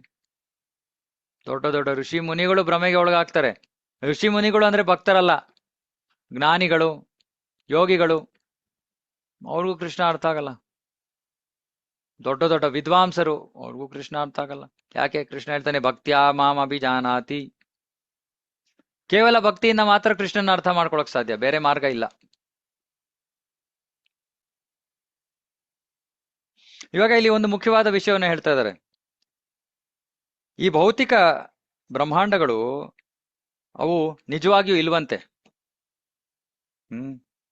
ಅವು ಸತ್ಯವಲ್ಲ, ಆರೆ ಸತ್ಯವಾಗಿ ಕಾಣತ್ವೆ.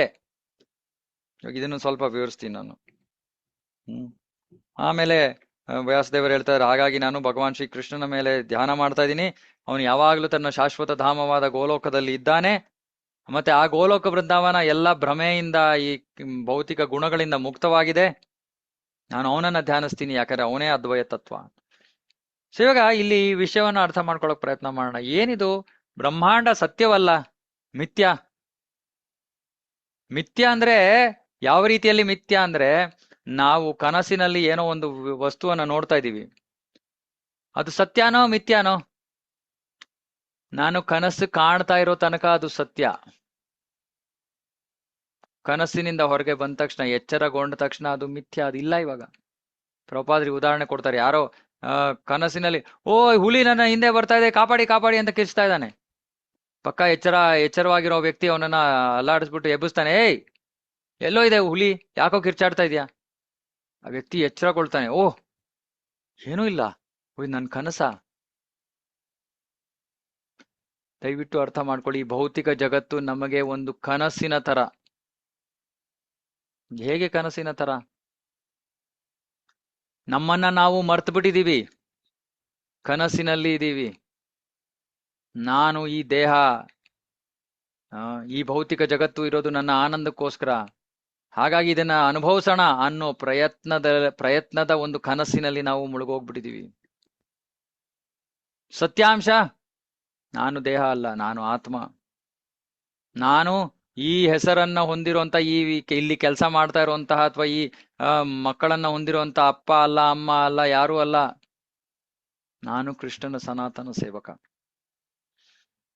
ಈ ನಮ್ಮ ಹಗಲು ಕನಸಿನಿಂದ ನಾವು ಹೊರಗಡೆ ಬರಬೇಕು. ಹಾಗಾಗಿ ಹೇಳ್ತಾ ಇದಾರೆ, ಈ ಭೌತಿಕ ಜಗತ್ತು ಸತ್ಯ ಅಲ್ಲ. ಸತ್ಯ ಅಲ್ಲ ಅಂದ್ರೆ ಶಾಶ್ವತವಲ್ಲ. ಭೂತ್ವಾ ಪ್ರಳೀಯತೆ. ಯಾವಾಗಲೂ ಸೃಷ್ಟಿ ಆಗತ್ತೆ, ಆಮೇಲೆ ಲಯಗೊಳ್ಳುತ್ತೆ, ಮತ್ತೆ ಸೃಷ್ಟಿ ಆಗತ್ತೆ, ಮತ್ತೆ ನಾಶವಾಗತ್ತೆ. ಹೋದ ಜನ್ಮದಲ್ಲಿ ಇದ್ದಿದ್ದಂತಹ ತಂದೆ ತಾಯಿಂದರು, ಮನೆ ಮಠ, ಸಂಬಂಧಿಕರು ಯಾರು ನಮ್ ಜೊತೆ ಇಲ್ಲ ಇವಾಗ. ಹಾಗಾಗಿ ಅವು ಎಲ್ಲ ಎಷ್ಟು ಸಮಯದ ತನಕ ಸತ್ಯ? ನಾವು ಆ ದೇಹದಲ್ಲಿ ಇರುವ ತನಕ ಸತ್ಯ ಅಷ್ಟೆ. ಅದೇ ರೀತಿ ಬ್ರಹ್ಮಾಂಡ ಎಲ್ಲಿ ತನಕ ಸತ್ಯ? ಬ್ರಹ್ಮಾಂಡ ಅಸ್ತಿತ್ವದಲ್ಲಿರೋ ತನಕ ಸತ್ಯ, ಆಮೇಲೆ ಮಿಥ್ಯ, ಕನಸಿನ ತರ. ಅದಕ್ಕೆ ನಮಗ ದಾಸರು ಹೇಳಿದ್ರು, ಅಲ್ಲಿದೆ ನಮ್ಮನೆ, ಇಲ್ಲಿ ಬಂದಿದೀವಿ ಸುಮ್ಮನೆ. ಸೊ ಇದು ನೋಡಿ, ಆರಂಭದ ಒಂದು ಶ್ಲೋಕದಲ್ಲಿ ಇಷ್ಟು ಆಳವಾದ ತತ್ವವಿದೆ. ಈಗ ಪ್ರಭುಪಾದರು ಈ ಭಾವಾರ್ಥವನ್ನೇ ನಾವು ಹೆಚ್ಚು ಕಡಿಮೆ 2-3 ದಿನ ಅಥವಾ 5-6 ದಿನ ಅಧ್ಯಯನ ಮಾಡ್ತೀವಿ. ಅಷ್ಟೊಂದು ವಿಷಯಗಳನ್ನ ಕೊಟ್ಟಿದ್ದಾರೆ.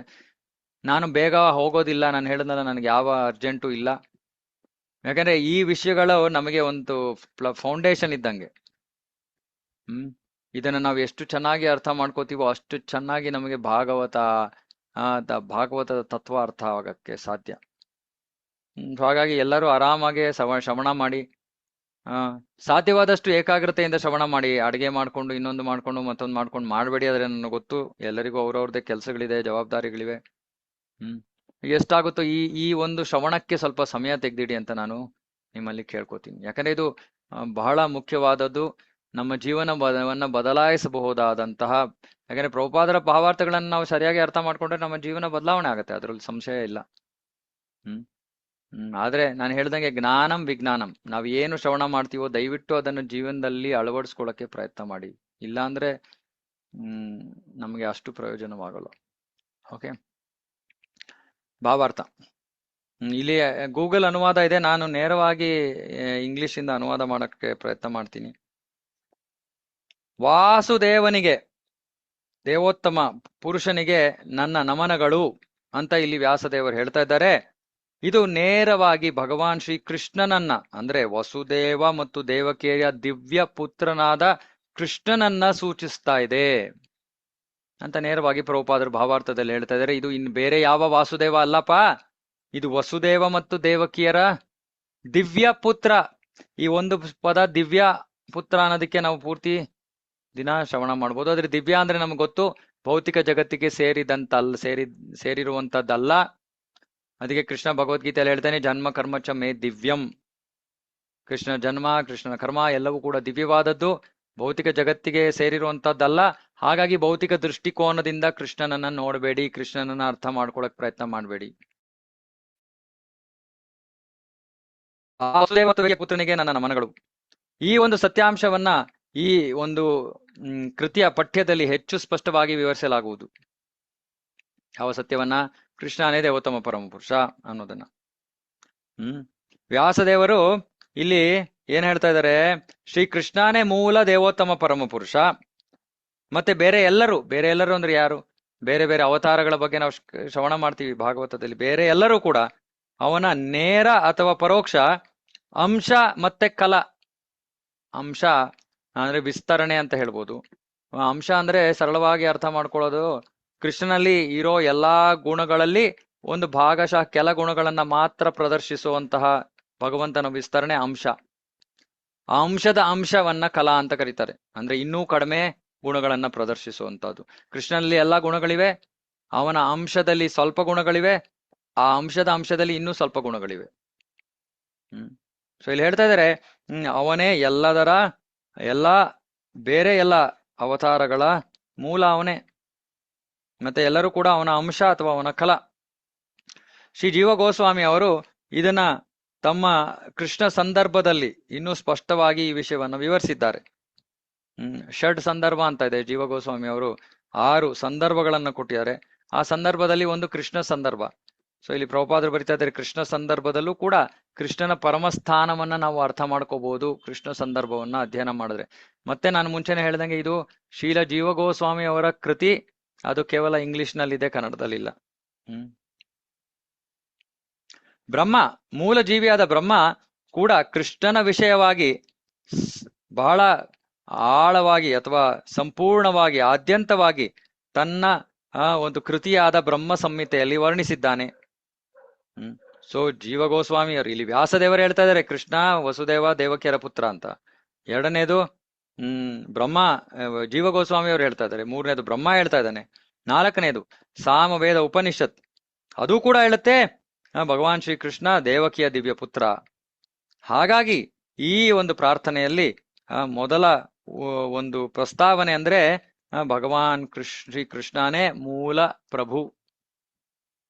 ಮತ್ತೆ ಅವನಿಗೆ ಯಾವುದಾದ್ರೂ ನಾಮಧೇಯವಿದ್ದರೆ, ಅಲೌಕಿಕ ನಾಮಧೇಯವಿದ್ದರೆ ಅದು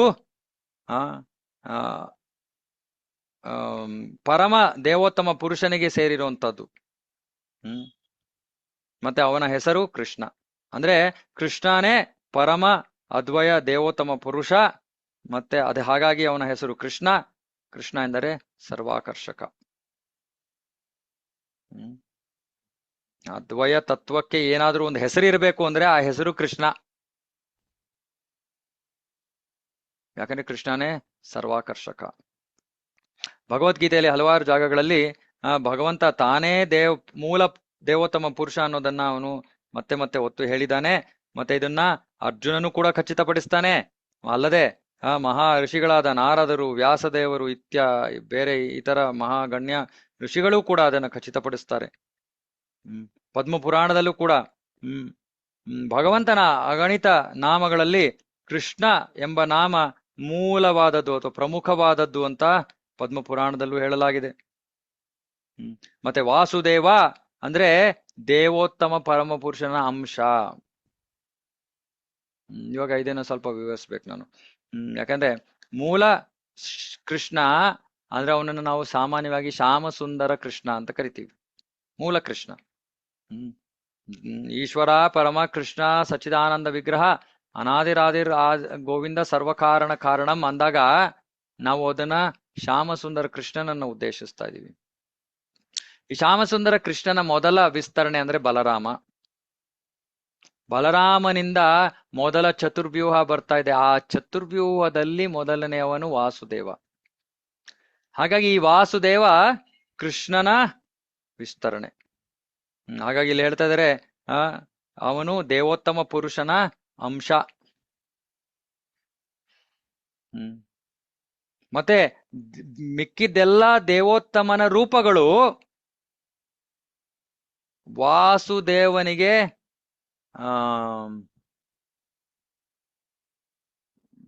ವರ್ಡ್. ಸೊ ಇದು ಮಧ್ಯ ಮಧ್ಯ ಈ ತರ ಆಗ್ತಾ ಇರತ್ತೆ. ಸೊ ಯಾಕಂದ್ರೆ ನನಗೆ ಕರೆಕ್ಟ್ ಆಗಿರೋ ಪದದ ಅನನ್ಯ. ಸೊ ಬೇರೆ ಎಲ್ಲ ರೂಪಗಳು ಇವನಿಗೆ ಅನನ್ಯ ಅಂದ್ರೆ ಅಭಿನ್ನ, ವಾಸುದೇವನಿಗೆ ಅಭಿನ್ನ. ಯಾಕೆ ವಾಸುದೇವನಿಗೆ ಅಭಿನ್ನ ಅಂದ್ರೆ ಈ ನಂತರದ ಎಲ್ಲಾ ವಿಸ್ತರಣೆಗಳು ಬರೋದು ಈ ಮೊದಲನೇ ಸಂಕರ್ಷಣನಿಂದ, ಆಮೇಲೆ ನಾರಾಯಣ ಬರ್ತಾನೆ, ನಾರಾಯಣನಿಂದ ಇನ್ನೊಂದು ಚತುರ್ವ್ಯೂಹ ಬರುತ್ತೆ, ಇನ್ನೊಂದು ಚತುರ್ವ್ಯೂಹದಿಂದ ಮಹಾವಿಷ್ಣು ಬರ್ತಾನೆ, ಮಹಾವಿಷ್ಣುವಿಂದ ಗರ್ಭೋದಕಶಾಹಿ ವಿಷ್ಣು ಬರ್ತಾನೆ, ಗರ್ಭೋದಕಶಾಹಿಯಿಂದ ಕ್ಷೀರೋದಕಶಾಹಿ ವಿಷ್ಣು ಬರ್ತಾನೆ. ಮತ್ತೆ ಈ ಭೌತಿಕ ಜಗತ್ತಿನಲ್ಲಿ ಕಾಣೋ ರಾಮ, ನರಸಿಂಹ ಈ ತರ ಎಲ್ಲಾ ಅವತಾರಗಳು ಕೂಡ ಈ ಕ್ಷೀರೋದಕಶಾಹಿ ವಿಷ್ಣುವಿಂದ ಬರ್ತಾ ಇರೋದು. ಹಾಗಾಗಿ ಅವು ಎಲ್ಲವೂ ಕೂಡ ವಾಸುದೇವನಿಗೆ ಅಭಿನ್ನ. ಆದ್ರೆ ಆ ವಾಸುದೇವ ಕೃಷ್ಣನ ಅಂಶ. ಓಕೆ, ಯಾರಿಗಾರು ಏನಾದ್ರು ಸಂದೇಹ ಇದ್ರೆ ದಯವಿಟ್ಟು ತಕ್ಷಣ ಕೇಳಿ. ಏನು ಇದು ಪ್ರವಚನದ ಕೊನೆಯಲ್ಲಿ ಕೇಳಬೇಕು ಅಂತ ಏನಿಲ್ಲ. ಯಾಕಂದ್ರೆ ಹಲವಾರು ವಿಷಯಗಳನ್ನ ನಾನು ಹೇಳ್ತಾ ಇರ್ತೀನಿ. ನಿಮಗೆ ಏನಾದ್ರು ಗೊತ್ತಾಗ್ಲಿಲ್ಲ ಅಂದ್ರೆ ಕೇಳಿ. ಏನಾದ್ರು ಅದು ನಾವು ಚರ್ಚೆ ಮಾಡ್ತಾ ಇರೋ ವಿಷಯಕ್ಕೆ ಸೂಕ್ತವಾಗಿಲ್ಲದೆ ಇದ್ರೆ ಕೊನೆಯಲ್ಲಿ ಕೇಳಿ. ಅದೇ ಚರ್ಚೆ ಮಾಡ್ತಾ ಇರೋ ವಿಷಯಕ್ಕೆ ನಾನು ನಿಲ್ಸಿ ಕೇಳ್ತೀನಿ, ಏನಾದ್ರು ನಿಮಗೆ ಸಂದೇಹ ಇದೆಯಾ ಅಂತ. ಅವಾಗ ನೀವು ಕೇಳಿ. ಇವಾಗ ಈ ಒಂದು ಲೈನ್ ಓದ್ಬಿಟ್ಟು ಆಮೇಲೆ ಮತ್ತೆ ಮ್ಯೂಟ್ ಮಾಡ್ಕೊಳ್ಳಿ. ಒಂದ್ ನಿಮಿಷ ರೀ. ನಾ ಇನ್ನೊಂದ್ 2 ಲೈನ್ ಓದ್ಬಿಟ್ಟು ಆಮೇಲೆ ನೀವು ಕೇಳ್ಬೋದು. 2 ಲೈನ್. ಓಕೆ. ವಾಸುದೇವ ಅನ್ನೋ ಹೆಸರು ನಿರ್ದಿಷ್ಟವಾಗಿ ವಸುದೇವ ಮತ್ತು ದೇವಕಿಯರ ದಿವ್ಯ ಪುತ್ರನನ್ನ ಸೂಚಿಸ್ತಾ ಇದೆ. ಶ್ರೀಕೃಷ್ಣನ ಬಗ್ಗೆ ಎಲ್ಲ ಪರಮಹಂಸರು ಯಾವಾಗಲೂ ಧ್ಯಾನಿಸ್ತಾ ಇರ್ತಾರೆ. ಪರಮಹಂಸರು ಅಂದ್ರೆ ಯಾರು? ಯಾರು ಸನ್ಯಾಸಿಗಳಲ್ಲಿ ಪರಿಪೂರ್ಣರಾದವರನ್ನ ಪರಮಹಂಸ ಅಂತ ಕರೀತಾರೆ. ಸೊ ಪರಮಹಂಸರು ಯಾವಾಗ್ಲೂ ಶ್ರೀಕೃಷ್ಣನ ಮೇಲೆ ಧ್ಯಾನಿಸ್ತಾ ಇರ್ತಾರೆ. ಇವಾಗ ಈ ಧ್ಯಾನದ ಬಗ್ಗೆ ನಾವು ಆಮೇಲೆ ಹೇಳ್ತೀನಿ. ನಾವು ಸಾಮಾನ್ಯವಾಗಿ ಭಕ್ತಿ ಅಂದ್ರೆ ಶ್ರವಣಂ ಕೀರ್ತನಂ ಅಂತೀವಿ. ಆದ್ರೆ ಆ ಶ್ರವಣಂ ಕೀರ್ತನಮಿಂದ ನಾವು ಸ್ಮರಣಂ ಹಂತಕ್ಕೆ ಹೋಗ್ಬೇಕು. ಈ ಸ್ಮರಣಂ ಅಂದ್ರೆ ಧ್ಯಾನ, ಧಾರಣ, ಧ್ಯಾನ, ಸಮಾಧಿ. ಅಂದ್ರೆ ಪುಸ್ತಕವನ್ನು ಓದ್ತಾ ಇಲ್ಲದೆ ನಾವು ಕೃಷ್ಣನ ಬಗ್ಗೆ ಸ್ಮರಣೆ ಮಾಡಬೇಕು. ಕೃಷ್ಣನ ರೂಪದ ಬಗ್ಗೆ ಶ್ರವಣ ಮಾಡಬೇಕು, ಸ್ಮರಣೆ ಮಾಡಬೇಕು. ಕೃಷ್ಣನ ಲೀಲೆಯ ಬಗ್ಗೆ ಸ್ಮರಣೆ ಮಾಡಬೇಕು. ಕೃಷ್ಣನ ಗುಣಗಳ ಬಗ್ಗೆ ಸ್ಮರಣೆ ಮಾಡಬೇಕು. ಸ್ಮರಣೆ ಅಂದ್ರೆ ಜ್ಞಾಪಿಸ್ಕೋಬೇಕು. ಹಾಗಾಗಿ ನಾವು ಇವಾಗ ಏನು ಮಾಡ್ತಾ ಇದೀವೋ ಇದನ್ನ ಈ ಕಡೆ ಕೇಳಿ ಆ ಕಡೆ ಬಿಡೋದಲ್ಲ. ಸಾಮಾನ್ಯವಾಗಿ ನಮ್ಮ ಭಕ್ತರಿಗೆ ನಾನು ಹೇಳ್ತಿರ್ತೀನಿ, ಯಾವಾಗ್ಲೂ ಒಂದು ಪುಸ್ತಕ ಇಟ್ಕೊಳ್ಳಿ, ನೋಟ್ಸ್ ಮಾಡ್ಕೊಳ್ಳಿ. ನಿಮ್ಗೆ ಯಾವ್ದು ಇದು ಮುಖ್ಯವಾದ ಒಂದು ವಿಷಯ ನನಗೆ ಜ್ಞಾಪಕ ಇರಲ್ಲ ಆಮೇಲೆ ಅಂತ ಅನ್ಸಿದ್ರೆ ಬರ್ಕೊಂಡ್ಬಿಡಿ. ಯಾಕಂದ್ರೆ ಸ್ಮರಣೆ ಮಾಡ್ಬೇಕು ಅಂದ್ರೆ ನಮಗೆ ಸರಿಯಾಗಿ ಶ್ರವಣ ಮಾಡಿರ್ಬೇಕು, ಮತ್ತೆ ಜ್ಞಾಪಕದಲ್ಲಿ ಇರೋ ರೀತಿಯಲ್ಲಿ ಶ್ರವಣ ಮಾಡ್ಬೇಕು. ಅದು ಎಲ್ಲರಿಗೂ ಸಾಧ್ಯ ಇಲ್ಲ. ಬರ್ಕೊಂಡಾಗ ಏನಾಗತ್ತೆ, ಮತ್ತೆ ಇನ್ನೊಂದ್ಸತಿ ಓದಿದಾಗ ನಮಗೆ ಜ್ಞಾಪಕ ಬರುತ್ತೆ. ಓಕೆ, ಹೇಳಿ ಶ್ರೀರಾಮ್ ಭಗವಾನ್ ಪ್ರಭು. ಪ್ರಭು ಹರೇ ಕೃಷ್ಣ. ಪ್ರಭು ಕೃಷ್ಣ ಅಂತ ಬಲರಾಮನಿಂದ ಮೊದಲನೇ ಚತುರ್ವ್ಯೂಹ, ಆಮೇಲೆ ವಾಸುದೇವ, ಸಂಕರ್ಷಣ, ಪ್ರದ್ಯುಮ್ನ, ಅನಿರುದ್ಧ. ಅದು ಮೊದಲನೇ ಚತುರ್ವ್ಯೂಹ ಅಂತ ಏನ್ ಪ್ರಭು? ಚತುರ್ವ್ಯೂಹ ಅಂತ ಅವ್ರಿಗೆ ಹೆಸರು. ಸೊ ಇವ್ರಿಗೆ ವಾಸುದೇವ, ಪ್ರದ್ಯುಮ್ನ, ಸಂಕರ್ಷಣ, ಅನಿರುದ್ಧರಿಗೆ ಭೌತಿಕ ವಿಶೇಷವಾಗಿ ಬ್ರಹ್ಮಾಂಡದಲ್ಲಿ ಕಾರ್ಯಗಳಿವೆ. ಸೊ ವಾಸುದೇವ ಸರ್ವವ್ಯಾಪಕ ಅಂಶ. ಸಂಕರ್ಷಣನಿಂದ ಇವಾಗ ಇದಕ್ಕೆ ನಾವು ಇನ್ನು ಮುಂದೆ ಭಾಗವತದಲ್ಲಿ ಓದ್ತೀವಿ. ಇವಾಗ ಅಹಂಕಾರ ಸಂಕರ್ಷಣನಿಂದ ಬಂದಿರೋದು, ಬುದ್ಧಿ ಅನಿರುದ್ಧನಿಂದ ಬಂದಿರೋದು. ಸೊ ಹೀಗೆ ಹಲವಾರು ವಿಷಯಗಳಿವೆ. ಇದನ್ನ ನಾವು ಮುಂದೆ ಹೋಗ್ತಾ ಅಧ್ಯಯನ ಮಾಡ್ತೀವಿ. ಆದ್ರೆ ಹೆಚ್ಚು ಕಡಿಮೆ ಭೌತಿಕ ಜಗತ್ತಿಗೆ ಸಂಬಂಧಿತವಾದ ಮತ್ತೆ ಆಧ್ಯಾತ್ಮಿಕ ಜಗತ್ತಿಗೂ ಸಂಬಂಧಿತವಾದ ವಿಷಯಗಳು ಈ 4 ಚತುರ್ವ್ಯೂಹದಿಂದ ಬರುತ್ತವೆ. ಇವಾಗ ಸಂಕರ್ಷಣದಿಂದ ನಾರಾಯಣ ಬರ್ತಾನೆ. ನಾರಾಯಣ ಆ ವೈಕುಂಠದಲ್ಲಿ ನಿವಾಸ ಮಾಡ್ತಾ ಇರುವಂತಹ ಭಗವಂತನ ರೂಪ. ಹಾಗಾಗಿ ಅವನು ಬರ್ತಾ ಇರೋದು ಸಂಕರ್ಷಣದಿಂದ. ಸೊ ಕೃಷ್ಣ ಏನ್ ಮಾಡ್ತಾನೆ? ಕೃಷ್ಣ ಬಲರಾಮ ಕೃಷ್ಣನಿಂದ ಬರ್ತಾನೆ. ಬಲರಾಮನಿಂದ ಚತುರ್ವ್ಯೂಹ ಬರ್ತಾರೆ. ಇವ್ರಿಗೆ ಬೇಕಾದಷ್ಟು ಮಾಡ್ಬೇಕಾಗಿರೋ ಕೆಲಸಗಳಿವೆ. ಅದನ್ನ ನಾವು ಭಾಗವತದಲ್ಲಿ ಆಗಾಗ ಅದನ್ನ ಓದ್ತಾ ಇರ್ತೀವಿ. ಅದು 1, 2 ಅಂತ ನಾನು ಹೇಳೋದಕ್ಕಾಗಲ್ಲ. ಬೇಕಾದಷ್ಟು ವಿಷಯಗಳಿವೆ 4 ಜನರ ಬಗ್ಗೆ. ಸೊ ಅದನ್ನ ನಾವು ಕ್ರಮೇಣವಾಗಿ ಅರ್ಥ ಮಾಡ್ಕೊಳ್ಳೋಣ. ಅವರಿಗೆ ಬೇರೆ ಬೇರೆ ಕಾರ್ಯಗಳಿವೆ. ಭೌತಿಕ ಮತ್ತು ಆಧ್ಯಾತ್ಮಿಕ ಜಗತ್ತಿನ ಸಂಬಂಧದಲ್ಲಿ ಅವರಿಗೆ ಬೇರೆ ಬೇರೆ ಕಾರ್ಯಗಳಿವೆ. ಹರೇ ಕೃಷ್ಣ ಪ್ರಭು. ಹರೇ ಕೃಷ್ಣ ಹೇಳಿ. ಪ್ರಭು ಇಲ್ಲಿ ವಾಸುದೇವ ಇಂಡಿಕೇಟ್ಸ್ ಪ್ಲಿನರಿ ಪೋರ್ಷನ್ ಅಂತ ವಿಚಾರ ಇದೆ. ಹ್ಮ್ ಸೊ ನಾವು ಆ ವಾಸುದೇವ ಅಂತ ನಾವು ಕೇಳಿದಾಗ ನಾವು ಕೃಷ್ಣ ಅಂತ ಅನ್ಕೋಬೇಕಾ ಅಥವಾ this portion which is okay okay mentioning ಅದನ್ನ ಅನ್ಕೋಬೇಕಾ? ಇವಾಗ ಇವಾಗ ನಾವು ಕೃಷ್ಣನ ಜನ್ಮದ ಬಗ್ಗೆ ನಾವು ಶ್ರವಣ ಮಾಡ್ತೀವಿ. ಕೃಷ್ಣನ ಜನ್ಮದ ಬಗ್ಗೆ ಶ್ರವಣ ಮಾಡಿದಾಗ ನಾನು ಮೊದಲ ಪ್ರಶ್ನೆ ಮಾಡೋದು, ಕೃಷ್ಣನ ತಂದೆ ತಾಯಿ ಯಾರು? ಕೃಷ್ಣನ ತಂದೆ ತಾಯಿ ಯಾರು ಅಂತ ಕೇಳಿದ ತಕ್ಷಣ ಸಾಮಾನ್ಯವಾಗಿ ಭಕ್ತರು ಹೇಳ್ತಾರೆ ವಸುದೇವ ದೇವಕಿ ಅಂತ. ಹೌದಾ ಇಲ್ವಾ? ಎಸ್ ಪ್ರಭು, ಎಸ್. ಕೃಷ್ಣನ ತಂದೆ ತಾಯಿ ವಸುದೇವ ದೇವಕಿ. ಆದ್ರೆ ಯಾವ ಕೃಷ್ಣನ ತಂದೆ ತಾಯಿ ವಸುದೇವ ದೇವಕಿ? ನಮಗೆ ವೃಂದಾವನದಲ್ಲಿ ಇರೋ ಕೃಷ್ಣ ಯಾರು? ಶ್ಯಾಮಸುಂದರ ಕೃಷ್ಣ. ಆ ಶ್ಯಾಮಸುಂದರ ಕೃಷ್ಣನ ತಂದೆ ತಾಯಿ ವಸುದೇವ ದೇವಕಿ ಅಲ್ಲ, ನಂದ ಯಶೋದ. ಮತ್ತೆ ಕೃಷ್ಣ ಹೇಳ್ತಾನೆ, ನಾನು ವೃಂದಾವನಂ ಪರಿತ್ಯಜ್ಯ ಪದಂ ಏಕಂ ನ ಗಚ್ಚಾಮಿ. ವೃಂದಾವನವನ್ನ ಬಿಟ್ಟು ನಾನು ಒಂದ್ ಹೆಜ್ಜೆ ಕೂಡ ಹೊರಗಡೆ ಹೋಗಲ್ಲ ಅಂತ ಕೃಷ್ಣ ಹೇಳ್ತಾನೆ. ಅಂದ್ರೆ ಮಥುರಾಗೆ ಹೋದವ್ರು ಯಾರು? ಅಥವಾ ಅದಕ್ಕಿಂತ ಮುಂಚೆ ಮಥುರೆಯಲ್ಲಿ ಜನ್ಮ ಪಡ್ಕೊಂಡಿದ್ದವ್ರು ಯಾರು? ಇದು ವಾಸುದೇವ ಕೃಷ್ಣ. ಕೃಷ್ಣನಿಂದ ಬಲರಾಮ, ಬಲರಾಮನಿಂದ ವಾಸುದೇವ, ಆ ವಾಸುದೇವ ವಸುದೇವ ಮತ್ತೆ ದೇವಕಿಯರ ಪುತ್ರನಾಗಿ ಜನ್ಮ ತಗೊಳ್ಳೋದು. ಮತ್ತೆ ಯಾವಾಗ ವಸುದೇವ ಆ ಕೃಷ್ಣನನ್ನ ಬುಟ್ಟಿಯಲ್ಲಿ ಇಟ್ಕೊಂಡು ಗೋಕುಲಕ್ಕೆ ಬರ್ತಾನೋ ಅವಾಗ ಏನಾಗತ್ತೆ? ಈ ವಾಸುದೇವ ಕೃಷ್ಣ ಶ್ಯಾಮಸುಂದರ ಕೃಷ್ಣನ ಶರೀರದಲ್ಲಿ ಪ್ರವೇಶ ಮಾಡ್ಬಿಡ್ತಾನೆ. ಅದಕ್ಕೆ ಅಲ್ಲಿ ವಸುದೇವನಿಗೆ 2 ಕೃಷ್ಣ ಕಾಣಲ್ಲ. ಅವನು ತಂದಿರೋ ಕೃಷ್ಣನ್ನೇ ಅವನ ಅಲ್ಲಿ ಇಳಿಸ್ತಾನೆ, ಇವನೊಬ್ಬನೇ ಕೃಷ್ಣ ಅಂತ. ಮತ್ತೆ ಅಲ್ಲಿದ್ದಂತ ಹುಡುಗಿಯನ್ನ ಹೆಣ್ಣು ಮಗುವನ್ನ ಇಟ್ಕೊಂಡು ವಾಪಸ್ ಬಂದ್ಬಿಡ್ತಾನೆ. ಸೊ ಕೃಷ್ಣ ವೃಂದಾವನದಿಂದ 11ನೇ ವಯಸ್ಸಿನಲ್ಲಿ ಅಕ್ರೂರ ಬರ್ತಾನೆ, ಕೃಷ್ಣನನ್ನ ವೃಂದಾವನದಿಂದ ಮಥುರೆಗೆ ಕರ್ಕೊಂಡು ಹೋಗಕ್ಕೆ ಬರ್ತಾನೆ. ಆದರೆ ಏನಾಗತ್ತೆ, ಅಕ್ರೂರ ಘಾಟದಲ್ಲಿ ಅಲ್ಲಿಂದ ಬರೀ ವಾಸುದೇವ ಕೃಷ್ಣ ಹೋಗ್ತಾನೆ. ಶ್ಯಾಮಸುಂದರ ಕೃಷ್ಣ ವೃಂದಾವನದೊಳಗೆ ಉಳ್ಕೋತಾನೆ ಅಪ್ರಕಟ ರೂಪದಲ್ಲಿ. ಸೊ ಈ ಸತ್ಯಗಳನ್ನ ನಾವು ಆಮೇಲೆ ಅರ್ಥ ಮಾಡ್ಕೊಳ್ಳೋಣ. ಇದು ಬಹಳ ಆಳವಾದ ಸತ್ಯ. ಆದ್ರೆ ಅರ್ಥ ಮಾಡ್ಕೋಬೇಕು, ವಾಸುದೇವ ಅಂದ್ರೆ ವಸುದೇವ ದೇವಕಿಯರ ಪುತ್ರ. ನಮಗೆ ಬೇಕಾಗಿರೋನು ವೃಂದಾವನ ಕೃಷ್ಣ, ಶ್ಯಾಮಸುಂದರ ಕೃಷ್ಣ. ಓಕೆ, ಈ ತತ್ವವನ್ನ ನಾವು ಇನ್ನು ಆಳವಾಗಿ ನಿಧಾನಕ್ಕೆ ಅರ್ಥ ಮಾಡ್ಕೊಳ್ಳೋಣ. ಓಕೆ, ರವಿ ಪ್ರಭು. ಹರೇ ಕೃಷ್ಣ ಪ್ರಭು. ಹರೇ ಕೃಷ್ಣ, ಹೇಳಿ. ಈಗ ಇದನ್ನ ಹೊಸದಾಗಿ ಬಂದಿರೋರಿಗೆ ಅರ್ಥ ಮಾಡ್ಕೊಳಕ್ಕೆ ಸ್ವಲ್ಪ ಕಷ್ಟ ಆಗ್ತಾ ಇದೆ. ಏನನ್ನ ಒಂದು ಚಾರ್ಟ್ ರೂಪದಲ್ಲಿ ಏನನ್ನ ಸಿಗುತ್ತಾ? ಯಾವ್ದು ಇದು?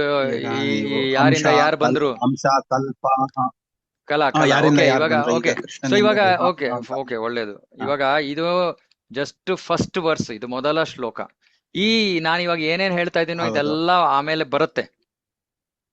ಓಕೆ, ಇದೆಲ್ಲವನ್ನ ಮತ್ತೆ ಮತ್ತೆ ಮತ್ತೆ ರಿಪೀಟ್ ಆಗ್ತಾನೆ ಇರುತ್ತೆ. ಸೊ ಎಲ್ಲರಲ್ಲಿ ಇದು ಒಳ್ಳೇದಾಯ್ತು ನೀವು ಕೇಳಿದ್ದು. ನಾನು ಹೇಳ್ತಾ ಇರೋ ವಿಷಯ ನಿಮಗೆ ಅರ್ಥ ಆಗ್ಲಿಲ್ಲ ಅಂದ್ರೆ ದಯವಿಟ್ಟು ಈ ರೀತಿ ಕೇಳಿ. ಎಲ್ಲಿ ನಾನು ವಿವರಿಸ್ಬೇಕು ಹೆಚ್ಚು ವಿವರಣೆ ಕೊಡ್ತೀನಿ, ಎಲ್ಲಿ ಮುಂದೆ ಬರುತ್ತೋ ಹೇಳ್ತೀನಿ, ಮುಂದೆ ಬರುತ್ತೆ ಅಂತ. ಓಕೆ, ಇದು ಮೊದಲನೇ ಶ್ಲೋಕವಾಗಿರೋದ್ರಿಂದ ನಾನು ಸ್ವಲ್ಪ ಒಂದು ಪಿಕ್ಟೋರಿಯಲ್ ಅಲ್ಲೇನಲ್ಲಿ ಕೂತ್ಕೊಂಡ್ಬಿಟ್ರೆ ಅವಾಗ ನಮ್ಗೆ ಕನೆಕ್ಟ್ ಮಾಡ್ಕೊಳೋದಿಕ್ಕೆ ಈಸಿ ಆಗತ್ತೆ. ಒಂದು ಇದರಿಂದ ಇನ್ನೊಂದಕ್ಕೆ. ಈಗ ಕೃಷ್ಣನಿಂದ ಬಲರಾಮ, ನಾನಿವಾಗ ನಾರಾಯಣ. ಓಕೆ, ಒಂದ್ ನಿಮಿಷ.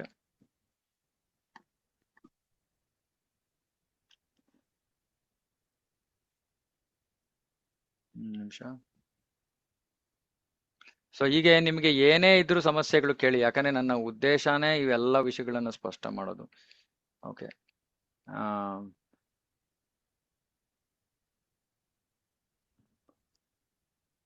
ಓಕೆ, ಕನ್ನಡದಲ್ಲೇ ಬರೆಯಕ್ಕೆ ಪ್ರಯತ್ನ ಮಾಡ್ತೀನಿ. I found a picture I can share with. ಇದೆಯಾ ತೋರಿಸಿ. I'll just share in now. ಒಂದ್ ನಿಮಿಷ, ನಾನು ನಿಮ್ಗೆ ಪರ್ಮಿಷನ್ ಕೊಡ್ಬೇಕಾಗುತ್ತೆ. ಪರ್ಮಿಷನ್ ಇದೆಯಾ? ಇಲ್ಲ ಪ್ರಭು, ನಾನು ನಿಮ್ಗೆ ಶೇರ್ ಮಾಡಿದೀನಿ ನೋಡಿ. ಇಸ್ಕಾನ್ ಡಿಸೈರ್ಸ್ ಇದು ಚಾಟ್ ಅಲ್ಲಿ ಇದೆ.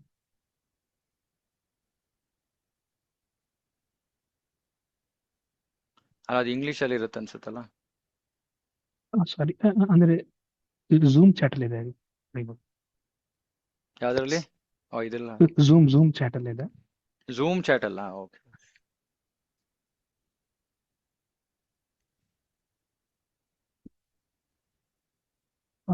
ಸಾರಿ, ಇದು ಅರ್ಥ ಆಗುತ್ತೋ? ಇಲ್ಲ ಇರಿ, ಇದು ಈಸಿ ಇದು. ನನ್ಗೆ ಸುಮ್ಮನೆ ಕಾಂಪ್ಲಿಕೇಟ್ ಇದ್ರೆ ಬೇಡ. ಏನಿದೆ ಇದ್ರಲ್ಲಿ?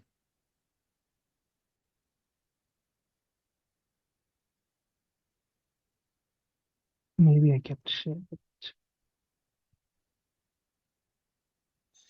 ಇಲ್ಲ ಡೈರಿ, ಇದು ತುಂಬಾ ಕಾಂಪ್ಲೆಕ್ಸ್ ಆಗ್ಬಿಡುತ್ತೆ. ನಾನು ಸಿಂಪಲ್ ಆಗಿ ಹೇಳ್ತೀನಿ. It's not, don't want complicate things for now.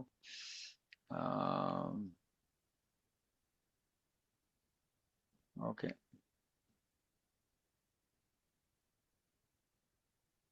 Okay, ಎಲ್ಲರಿಗೂ ಕಾಣ್ತಾ ಇದೆ ಅಲ್ವಾ ಸ್ಕ್ರೀನು?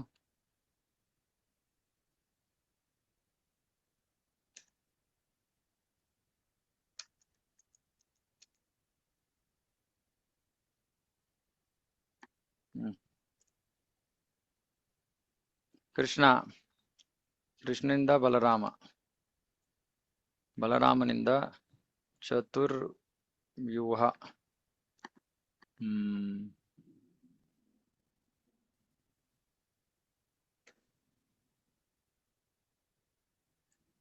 ಚತುರ್ವ್ಯೂಹ, ಮೊದಲ ಚತುರ್ವ್ಯೂಹ.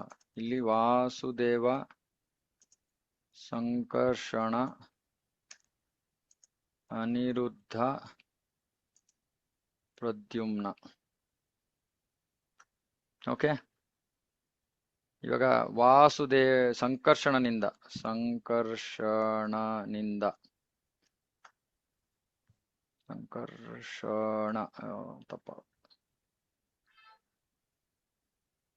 ಸಂಕರ್ಷಣನಿಂದ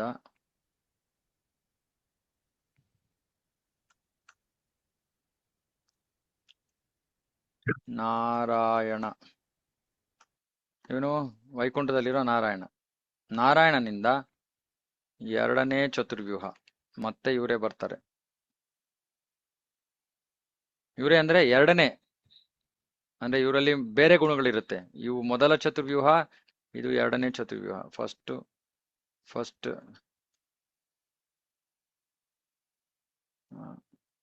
ಅಥವಾ ಮೊದಲನೇ.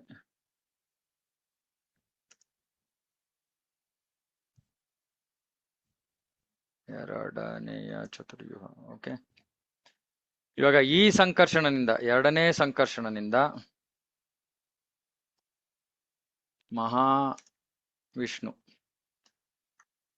ಮಹಾವಿಷ್ಣುವಿಂದ ಗರ್ಭೋದಕ ಶಾಯಿ,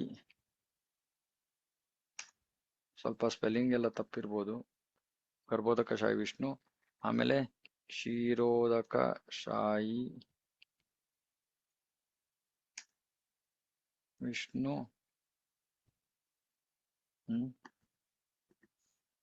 ಸೊ ಹಿಂಗೆ ಕ್ಷೀರೋದಕ ಶಾಯಿ ವಿಷ್ಣುವಿಂದ ಬ್ರಹ್ಮಾಂಡದೊಳಗೆ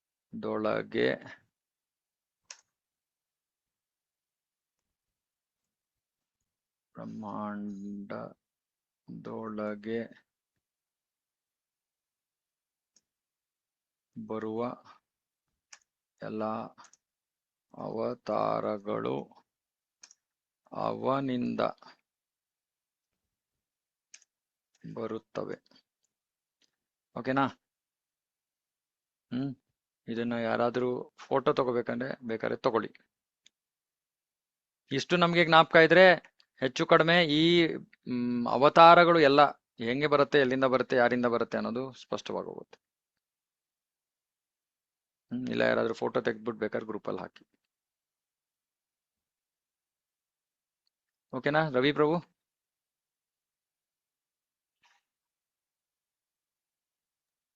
ಆಯ್ತು ಪ್ರಭು, ಥ್ಯಾಂಕ್ಸ್. ಓಕೆ, ಇನ್ಯಾರಿಗಾರ ಏನಾದ್ರು ಪ್ರಶ್ನೆ ಇದೆಯಾ?